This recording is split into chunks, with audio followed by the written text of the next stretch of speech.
नमस्कार. आज आपण मऊ मोकळी साबुदाणा खिचडी कशी बनवायची ते बघणार आहोत.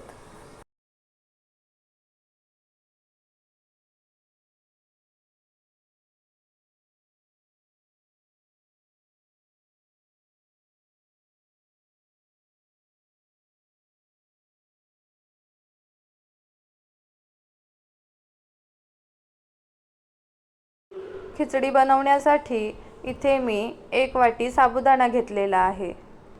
साबुदाणा 3 ते 4 वेळा स्वच्छ धुवून घ्यायचा आहे. ज्या वाटीने मी साबुदाणा घेतला होता त्याच वाटीने 1 वाटी पाणी मी यात घालणार आहे. साबुदाणा आपल्याला 4 ते 5 तासासाठी भिजत ठेवायचा आहे. इथे बघू शकता साबुदाणा चांगला भिजलेला आहे. आता गॅसवर कढई ठेवून आपल्याला त्यात अर्धा चमचा तेल घ्यायचा आहे. तेलाऐवजी तुम्ही तूप देखील वापरू शकता. तेल गरम झाल्यावर त्यात पाव टीस्पून जिरं टाकायचं आहे. तुम्हाला उपवासाला जिरं खाल्लेलं चालत नसेल तर तुम्ही जिरं स्किप करू शकता.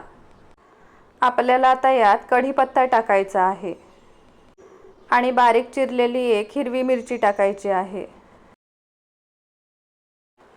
मिरची चांगली भाजली की यात उकडलेला बटाटा फोडी करून टाकायचा आहे. तुम्ही यात कच्चा बटाटा सोलून फोडी करून देखील वापरू शकता. बटाटा तेलात चांगला परतून घ्यायचा आहे. गॅसची फ्लेम आपल्याला कमीच ठेवायची आहे.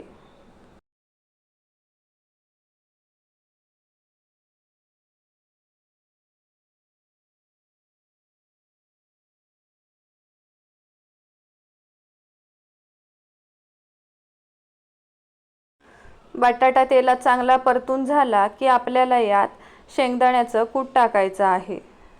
शेंगदाण्याचं कूट तुम्ही यात तुमच्या आवडीनुसार वापरू शकता.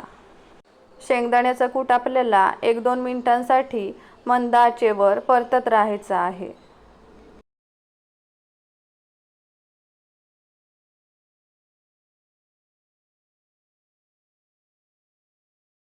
आपल्याला आता यात आपण भिजवून घेतलेला साबुदाणा टाकायचा आहे. साबुदाणा चांगला मिक्स करून घ्यायचा आहे.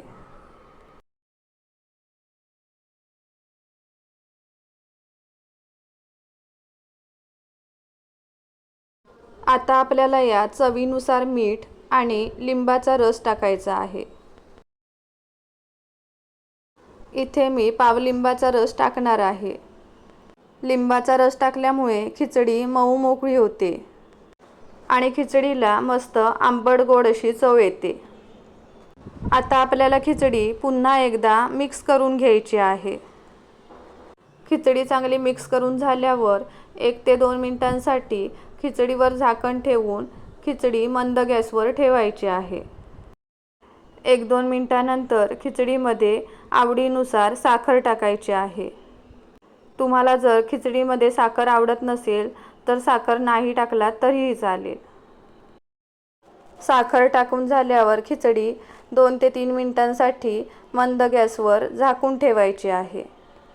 2 ते 3 मिनिटांनंतर गॅस बंद करायचा आहे आणि खिचडीत बारीक चिरलेली कोथिंबीर टाकून कोथिंबीर मिक्स करून घ्यायची आहे आणि खिचडीवर झाकण ठेवून खिचडी 2 ते 3 मिनिटांसाठी बंद गॅसवरच ठेवायची आहे.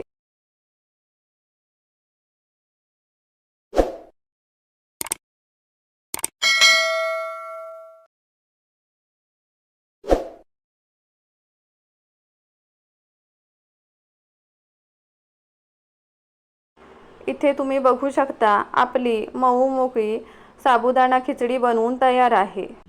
तुम्हाला जर माझ्या रेसिपी बघायला आवडत असतील तर व्हिडिओला लाईक करा, शेअर करा आणि चॅनलला सबस्क्राईब करा. आता भेटूया पुढच्या रेसिपीमध्ये. धन्यवाद.